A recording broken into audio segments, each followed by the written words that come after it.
ini. Kita akan mempelajari tentang hakim atas segala bumi yang peduli ya Pak. Dan benar ini, mari kita kembali menyelidiki ya. Melihat bagaimana Allah kita itu Allah yang apa? Pertama-tama, poin pertama kita lihat dari hubungan yang terjadi atau komunikasi yang terjadi antara Allah dan Abraham ya dari Wahyu pasal 18, kita akan melihat bahwa Allah kita itu peduli. Peduli kepada apa? Keadaan umat manusia. Baik kepada orang benar ataupun yang tidak benar. Mari kita lihat yang benar maupun yang tidak benar ya. Kenapa? Coba kita lihat di sini. Kejadian 18 ayat 20 katakan, sesudah itu berfirmanlah Tuhan, sesungguhnya banyak keluh kesah orang tentang Sodom dan Gomora, dan sesungguhnya sangat besar atau berat dosanya. Kita sudah pelajari tentang berat dosanya itu, sesungguhnya sangat berat dosanya ini itu banyak hanya juga muncul secara besar ya, berat dan besar dosanya itu muncul dalam Kejadian Fatsal 13, itulah kita sudah pelajari itu ya. Lalu kita lihat di sini ya, banyak keluh kesah orang-orang yang apa? Mengeluh tentang orang Sodom dan Gomora ya. Kenapa? Siapa yang mengeluh ini? Ini orang-orang luar ya. Orang-orang luar yang mengeluh tentang Sodom dan Gomora. Mereka yang telah diperlakukan dengan dosa sensual oleh orang Sodom, seperti utusan surgawi yang datang ya, mau diperkosa mereka itu ya. Dua malaikat Tuhan aja mau diperkosa istilahnya ya. Dan bukan hanya masalah sensual, tapi seperti pelajaran kita tadi malam juga masalah sosial. Mereka apa? Tidak memperdulikan Tuhan, tidak memperdulikan apa? Sesama. Ya. Tidak memperdulikan sesama. Kenapa? Karena mereka kaya. Kalau Anda mempelajari tentang dokumentari tentang banyak orang katakan dari mana nih orang-orang Sodom dan Gomora kok bisa begini? Karena mereka kaya, saudara. Ya. Mereka itu ada di dataran di bawah lembah Yordan. Mereka itu didapatilah ya arkeologis pikir-pikir, wah ini kemungkinan mereka itu di dekat apa? Di dekat Laut Mati ya, di Laut Mati. Nah, kenapa mereka kayanya? Karena mereka memiliki apa? Mereka memiliki ter, ya ter, ya, artinya ter untuk yang bisa kita pakai aspal jalan gitu ya. Itu ada bagian tertentu yang dikatakan ya menurut arkeolog mereka bilang, wah ini ditemukan di daerah seperti Sodom ini. Jadi itu menjadi satu bahan yang sangat mahal ya. Ya, jadi bahannya waktu itu sangat sangat mahal ter tersebut dan itu menyebabkan kota Sodom dan Gomora ini kaya. Dan karena begitu kaya dan mewahnya mereka sampai mereka lupa Tuhan. Ya. Sampai mereka lupa Tuhan. Memiliki dosa-dosa sensual. Jadi nggak mau cari kesenangan apa lagi. Sudah banyak kesenangan yang dapat mereka peroleh dengan keuangan mereka, dengan kemampuan mereka. Sampai mereka carinya yang nggak benar-benar. Ya. Melakukan hal-hal yang tidak benar karena kekayaan Sodom dan Gomora ini. Anyway, inilah jadi orang-orang luar mengeluh, orang-orang luar. Dan Allah mendengar. Allah mendengar dan peduli dengan keluhan atau teriakan untuk memohon keadilan. Ya. Banyak orang-orang itu yang keluar masuk seperti kota Sodom diperlakukan dengan tidak senonoh, dengan dosa sensual atau dosa sosial, ya. Dosa sosial, ya. Keadaan mereka dipersulit dan lain sebagainya. Allah mendengar mereka, ya. Kalau kita lihat itulah yang selalu terjadi pada saat Allah akibat dosa pertama yang terjadi pembunuhan Kain yang membunuh adiknya. Apa yang kita lihat? Yang kita lihat ya. Dari kalau kita lihat Allah yang apa? Berteriak, mendengar keluh kesah ya. Keluh kesah, teriakan. Artinya bahasa aslinya itu bicara tentang teriakan. Kita lihat dalam Kejadian 4 ayat 10 sampai 11 bagaimana Allah mendengar teriakan siapa? Teriakan daripada apa? Teriakan daripada Habel. Bukan karena Habel jiwanya masih melayang-layang atau apa. Tapi ini bahasa apa? Bahasa simbolis ya. Katakan, apa yang telah kau perbuat ini? Darah adikmu itu apa? Berteriak kepadaku dari tanah. Artinya Allah mendengar tentang apa? Apa yang telah dibuat oleh Kain terhadap adiknya Habel. Ya. Jadi teriakan umat manusia untuk menuntut keadilan Allah dengar. Allah dengar. Demikian juga dalam kitab Keluaran dituliskan ya. Di dalam Keluaran 22, 22 dan 23 katakan seorang janda atau anak yatim janganlah kamu tindas. Jika engkau memang menindas ini, tentulah aku akan mendengarkan seruan mereka. Jika mereka berseru-seru, berteriak kepadaku, ya, mereka berseru-seru, berteriak kepadaku dengan nyaring, aku akan apa? Mendengar.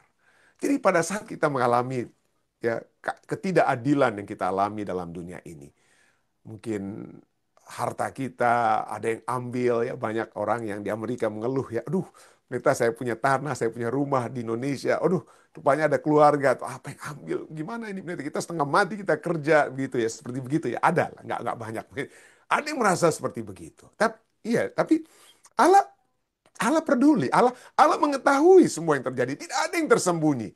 Tidak ada yang tersembunyi. Kita sudah pelajari dari kitab Mazmur, kita di bawah dasar laut sekalipun Allah ada di sana ya. Kita tidak dapat menyembunyikan dosa keberadaan kita. Ya, itulah sebabnya dalam Yesaya 59 ayat 1 dan ayat 15 ya. Tentang ketidakadilan yang terjadi di antara umat manusia saat itu. Apa yang dikatakan dalam Yesaya 59 ayat 1 dikatakan, sesungguhnya tangan Tuhan tidak kurang panjang untuk menyelamatkan, dan pendengarannya tidak kurang tajam untuk mendengar. Ayat 15. Tetapi Tuhan melihatnya, melihat ketidakadilannya, dan adalah jahat di matanya bahwa tidak ada hukum. Bahasa Indonesianya tidak ada hukum, tapi bahasa aslinya dan bahasa Inggris kayak apa? There was no justice. Tidak ada apa? Keadilan. Tuhan mengetahui adanya keadilan, ketidakadilan ya. Dan dia rindu untuk memberikan apa? Keadilan ya. Memberikan penghukuman ya. Jadi kita lihat sini. Jadi itulah yang terjadi dengan Sodom dan Gomora, dan Allah telah turun untuk apa? Untuk menghukum Sodom dan Gomora. Tetapi inilah ya. Inilah inilah yang begitu indah dari Allah kita. Kenapa? Dia sudah tahu A dari A sampai Z ya, Alfa Omega, tapi tetap dia apa? Memberikan rahmatnya. Bagaimana kita tahu ya? Rahmat Allah bagi orang berdosa. Selalu Allah itu cari lebih dahulu. Dia turun kepada Abraham untuk apa? Melihat keberadaan orang Sodom dan Gomora. Seperti Allah tahu kalau Adam dan Hawa itu sudah jatuh dalam dosa. Tapi apa yang terjadi? Allah tuh mencari mereka. Allah yang mencari ya. Tapi Tuhan Allah memanggil manusia itu dan berfirman kepadanya, di manakah engkau? Kita lihat kemudian pada saat Allah mencari, Allah turun, itu sebelum apa? Hukuman. Ada penyelidikan sebelum penghukuman. Walaupun Allah yang maha tahu, tidak perlu penyelidikan, dia sudah tahu. Tapi dia tetap memberikan contoh kepada kita. Ya, sebelum adanya penghukuman, ada penyelidikan. Itulah sebabnya 1000 tahun ya. Ya, 1000 tahun kita akan berada di surga untuk menyelidiki orang-orang yang akan dihukum kematian kekal. Dan kita saat ini, jika kita akan diselamatkan pada saat Yesus datang di kali yang kedua, ya, bukan jika, tapi ketika kita diselamatkan, kita sebelum kedatangan Yesus yang kedua kali, kita sudah harus apa? Umat-umat Tuhan yang percaya ini akan diadili dulu untuk dibuka kitab-kitab untuk menyatakan kenapa kita telah menerima apa? Keselamatan tersebut. Besok kita akan pelajari kitab-kitab yang terbuka itu. Tapi itulah poinnya deh ya. Jadi pada saat Allah turun untuk memberikan hukuman, sebelumnya dia terlebih dahulu memberikan apa? Memberikan rahmat. Ada rahmat sebelum hukuman. Kejadian 3, 21, 23. Dan Tuhan Allah membuat pakaian dari kulit binatang untuk manusia dan untuk istrinya itu, lalu mengenakannya kepada mereka. Lalu Tuhan Allah mengusir dia dari Taman Eden. Tapi sebelum keluar dari Taman Eden, Allah memberikan rahmatnya. Diberikan lu apa? Pakaian kulit. Ya. Berikan. Jadi Allah yang mencari. Ya. Kembali kita lihat dalam Kejadian 4 ayat 9. Ya. Firman Tuhan kepada Kain. Di mana Habel adikmu itu? Allah turun untuk menyelidiki. Ya. Ya. Dan rahmat sebelum hukuman apa? Sebelum diusir si Kain setelah dia bunuh ya. Ya. Apa dikatakan? Kemudian Tuhan menaruh tanda pada Kain supaya ia jangan dibunuh oleh barang siapapun yang bertemu dengan dia. Selalu dengan kata lain, selalu ada rahmat sebelum hukuman. Jadi disinilah kita kembali kepada apa? Kembali kepada kisah Abraham dalam Kejadian pasal 18. Ada rahmat Tuhan ya. Ya, ada rahmat Tuhan dan kita bisa melihat kenapa? Karena rahmat itu adalah karakter Tuhan. Ya, kita melihat karakter Tuhan dan juga peran manusia ya dalam kisah Kejadian 18. Allah menyatakan rencananya ya. Kejadian 18 ayat 7. Apakah aku akan menyembunyikan kepada Abraham apa yang aku lakukan itu? Jadi kita lihat di sini bagaimana Allah memilih untuk melibatkan Abraham dalam apa? Rencananya. Ada peran manusia. Ya. Adanya hubungan perjanjian dan kepercayaan. Ya. Ada hubungan perjanjian dan kepercayaan yang Allah berikan kepada siapa? Yang Allah berikan kepada Abraham. Ya. Jadi alasan Allah ini apa? Alasan Allah. Kenapa dia melibatkan Abraham? Kenapa Tuhan melibatkan nabi-nabinya? Kenapa? Karena adanya hubungan dengan nabi-nabi tersebut. Adanya hubungan Allah dengan siapa? Dengan Abraham. Adanya hubungan dalam Wahyu 14, adanya hubungan Allah dengan para umat sisa di akhir zaman. Ya. adanya hubungan. Dan mereka lah yang menjadi pembawa-pembawa pekabaran tiga malaikat itu adalah karena adanya hubungan, ya, umat-umat kudus Tuhan, ya. Kita lihat bagaimana Wahyu 14 berbicara tentang apa? Umat-umat Tuhan, ya, keteguhan umat-umat Tuhan, ya, yang apa? Yang memelihara apa? Firman Tuhan, hukum Tuhan, dan iman kepada siapa? Iman kepada Yesus. Jadi adanya perjanjian, ya. Kenapa itu dinyatakan? Dinyatakan kepada umat-umat perjanjiannya. Jadi alasan Allah melibatkan Abraham karena perjanjiannya dengan Abraham, bangsa yang diberkati, untuk menjadi apa? Untuk menjadi berkat.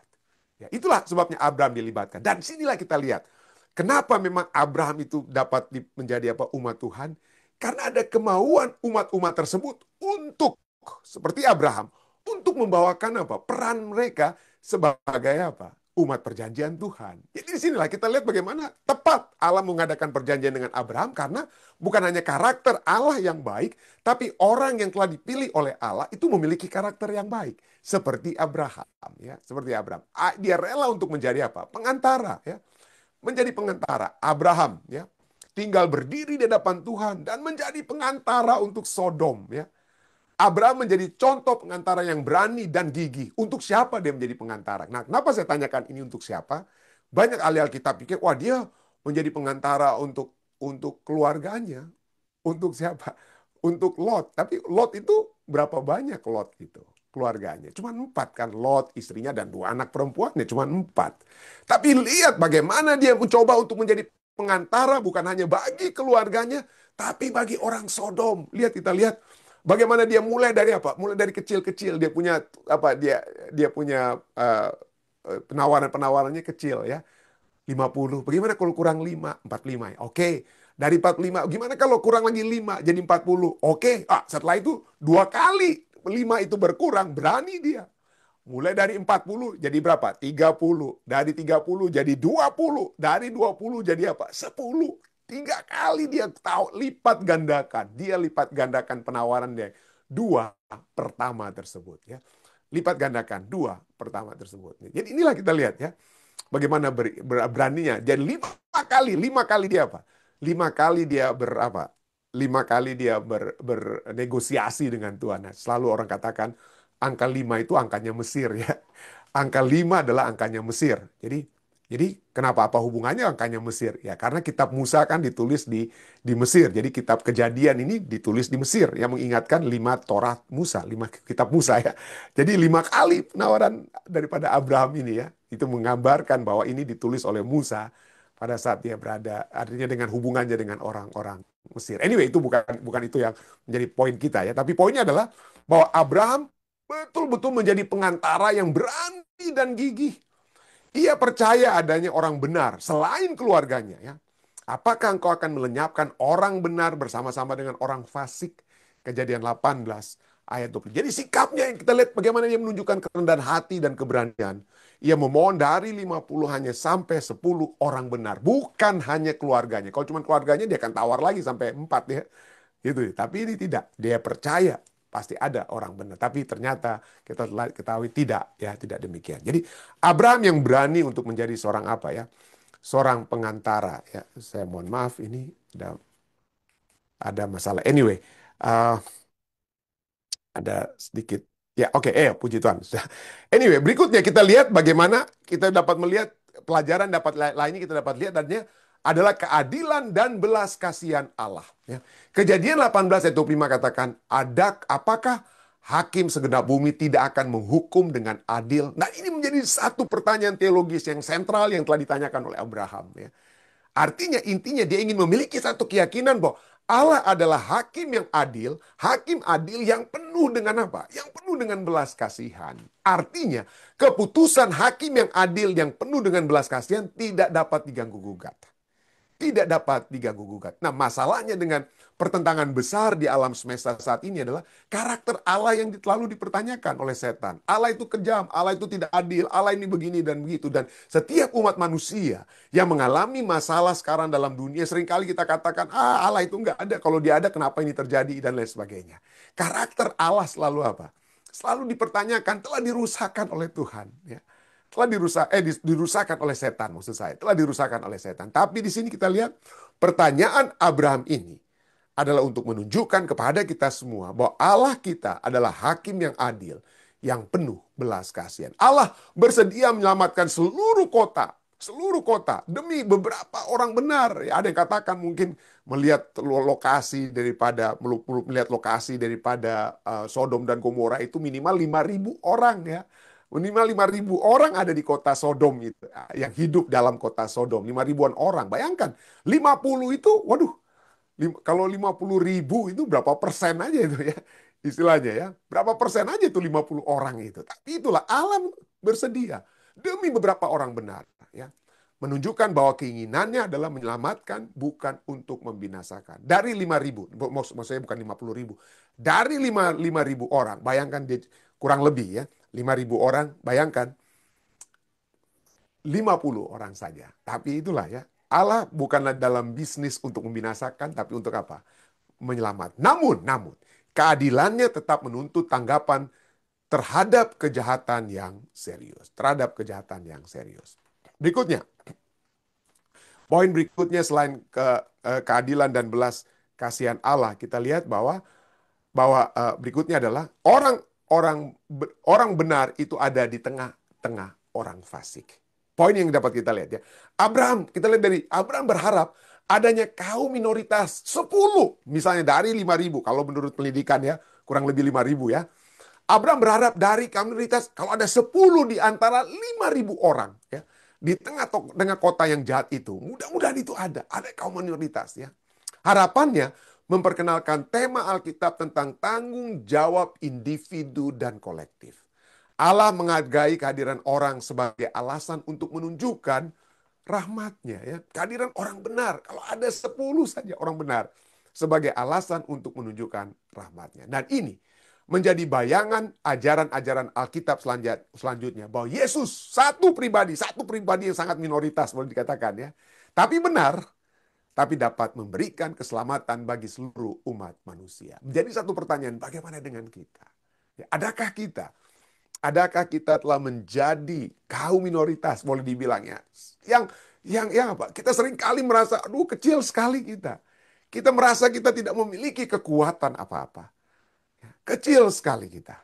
Tetapi kalau kita lihat, bayangkan, dari yang kecil sekalipun, kalau kita memiliki kehidupan yang benar, kalau ada, kita dapat menjadi penyelamat dengan kata lainnya, digunakan Tuhan untuk menyalurkan keselamatan surgawi kepada orang-orang lain. Pertanyaan bagi kita tentunya, adakah kita menjadi kaum minoritas yang benar di tengah-tengah kota yang fasik? Kiranya ini menjadi satu perenungan ya, menjadi satu perenungan bagi kita semua untuk mendapatkan rahmat Tuhan tersebut dan memperoleh kekuatan surga dengan apa yang telah kita pelajari dari Kejadian pasal 18. Saya bawa ini dalam nama Yesus. Amin.